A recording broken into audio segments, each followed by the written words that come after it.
Welcome back, multifamily investors. Checking last week's sales in multifamily in the 5 Western Washington counties that I track here. And you can see there's some Snohomish, 3 up there in Snohomish. We got King County, Kitsap County, King, Snohomish, and King. Nothing in Pierce, nothing in Thurston closing, but ranging from $635,000 to $2.4 million. And I'll just show you, dive into these real quick and give you an example of what's closing, who's trading properties. We have this duplex in Arlington. Just give you a look at it. It's a nice Rambler style side-by-side, very common design, 1-car garage. Let's see, square footage is 1,400. So that means there's 700 square foot units, and they were 2 beds, I believe, on 1 bed at each side, but they were listed. It was listed for 600. It sold for 635 in 8 days. Sorry, and that was a conventional buyer. This one in Stanwood, which again is Snohomish County, was built in 2008, listed for 775, sold for in 4 days for the full price. So things are moving. Things are moving pretty quick again. I think buyers are coming around, accepting the new reality of rates and just making things work. It's better to buy a duplex and buy a house and live on one side if they can. That one I believe was VA too.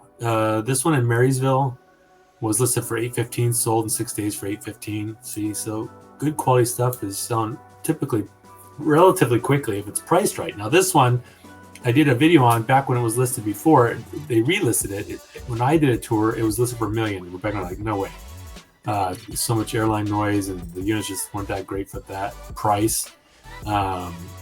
So when they relisted it at 910, that's not the genuine original price they started at, and it was still on the market a long time and ended up selling for they listed it down about 875 and ended up selling for 910. That's because most likely the buyer probably requested a big credit back so they could buy down the rate or something. This one was listed for a while out in Poulsbo. They were like 4 2-bed 1-bath houses. They were real small, like 650 square feet, so real small 2-bed 1-bath houses. There were 4 of them on this one property, and it took about 3 months, listed for 1.175 and sold for under 1.1.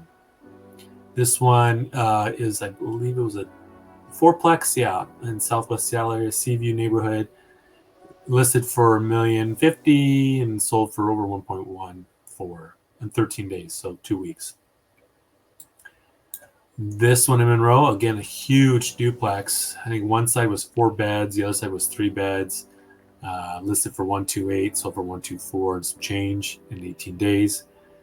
This one in Queen Anne sat for a little bit, and honestly, it's Seattle. Units were kind of smaller, but for that neighborhood, Queen Anne, I think this was not too bad of a price. And they started at 135, they ended up selling for 125. 1927 property, but it looked pretty clean.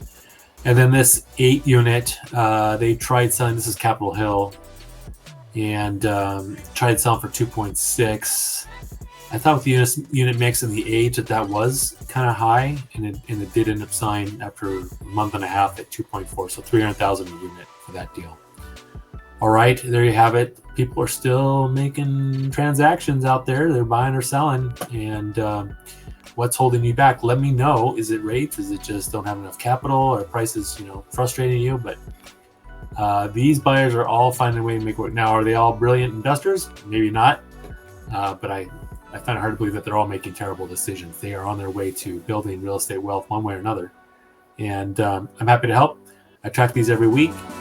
Thank you for watching.